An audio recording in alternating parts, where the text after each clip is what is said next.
What's good, everybody? Welcome to Bowler's Paradise. My name is Ben. I'm a USBC Silver Certified Coach, and today we are taking a look at the all-new Hyper Venom from Motiv.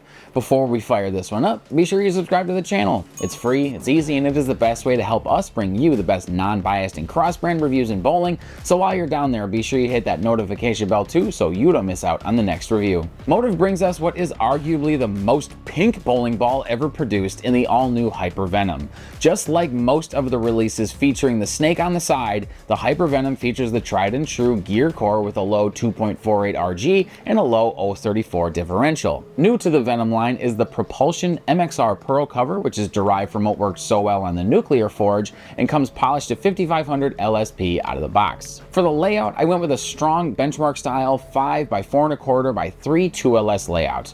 The Hyper Venom is supposed to create more angle than its predecessor, the Fatal Venom, but also have a bit more traction in the mid lane than the Supra Rally. This layout was intended to help encourage both of those traits and hopefully maximize the out-of-box performance. And on the lanes, for some reason I was mixed on how I felt about the Hyper Venom. On the outside part of the lane, this thing crushed pins. I mean, there was almost no doubt that the good shots were going to carry when I was in the part of the lane that the ball wanted to be in. However, when I was outside of that zone, and especially when I was inside of it, the Hyper Venom didn't really stand up to my pretty high expectations. But that might actually be my favorite part about this piece from Motiv.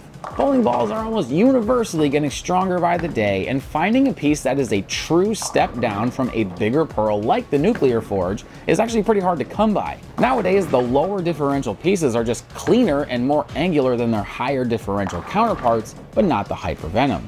It's definitely an upgrade from the Fatal Venom, but this pink piece from Muskegon is one most bowlers will be able to use as a true weak pearl that won't force them into huge angles through the front part of the lane. But on the list of downsides, I did have hopes that this one would stand up with the IQ Tour Ruby, and it doesn't.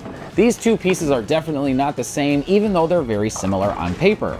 The Ruby can be played and tricked all over the lane, but the Hyper Venom is more about finding where your A game matches up with it and maximizing your scores in that zone. Neither feature is superior to the other, rather that's more just about how you like to make adjustments in your game and having the right ball to match up with that tendency. And if you like the idea of adding the Hyper Venom to your bag, I'd consider pairing it with a Pride Dynasty as well as a Crimson Jackal to round out a 3-ball arsenal. The Crimson is essentially a bigger version of what you get out of the Hyper Venom, and you can play it from further inside, and the Pride Dynasty is actually one of the most versatile pieces on the market today. You'd have just about every arrow covered with that grouping. The only question is whether you can pick the right piece at the right time. Jumping to our Crossbrand Comparisons, I first took a look at the aforementioned IQ Tour Ruby, and here you can see what I mean about this one being able to be used all over the lane. The Ruby is amazing when you have the right feel in that right part of the lane, but the Hyper Venom will have no problem going toe-to-toe with it when it's matched up. If you don't like tricking the ball at the bottom of your swing,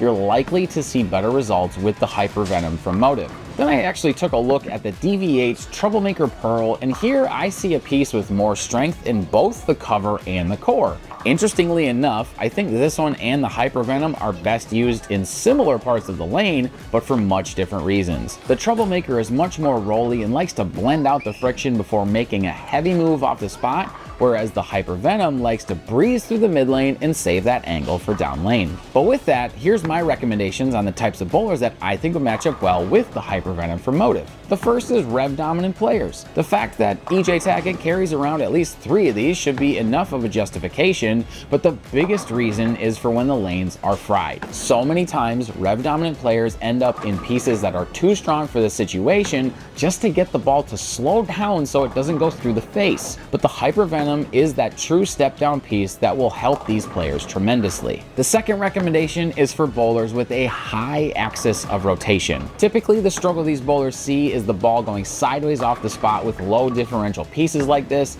but the Hyper Venom does a great job of being enough ball, but not too much when you get around the side of it. You'll need some friction to see the best results, but these players will appreciate the control they get out of this one from Motiv. The all-new Hyper Venom from Motiv takes the lead in the shelf appeal competition in 2024, but on the lanes could be the poison that you need to take out your competition. And you can pick this up today and much more at bowlersparadise.com. Be sure to use the discount code YouTube at checkout for free shipping.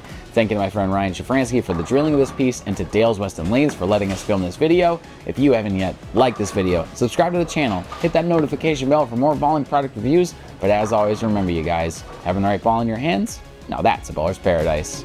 Peace.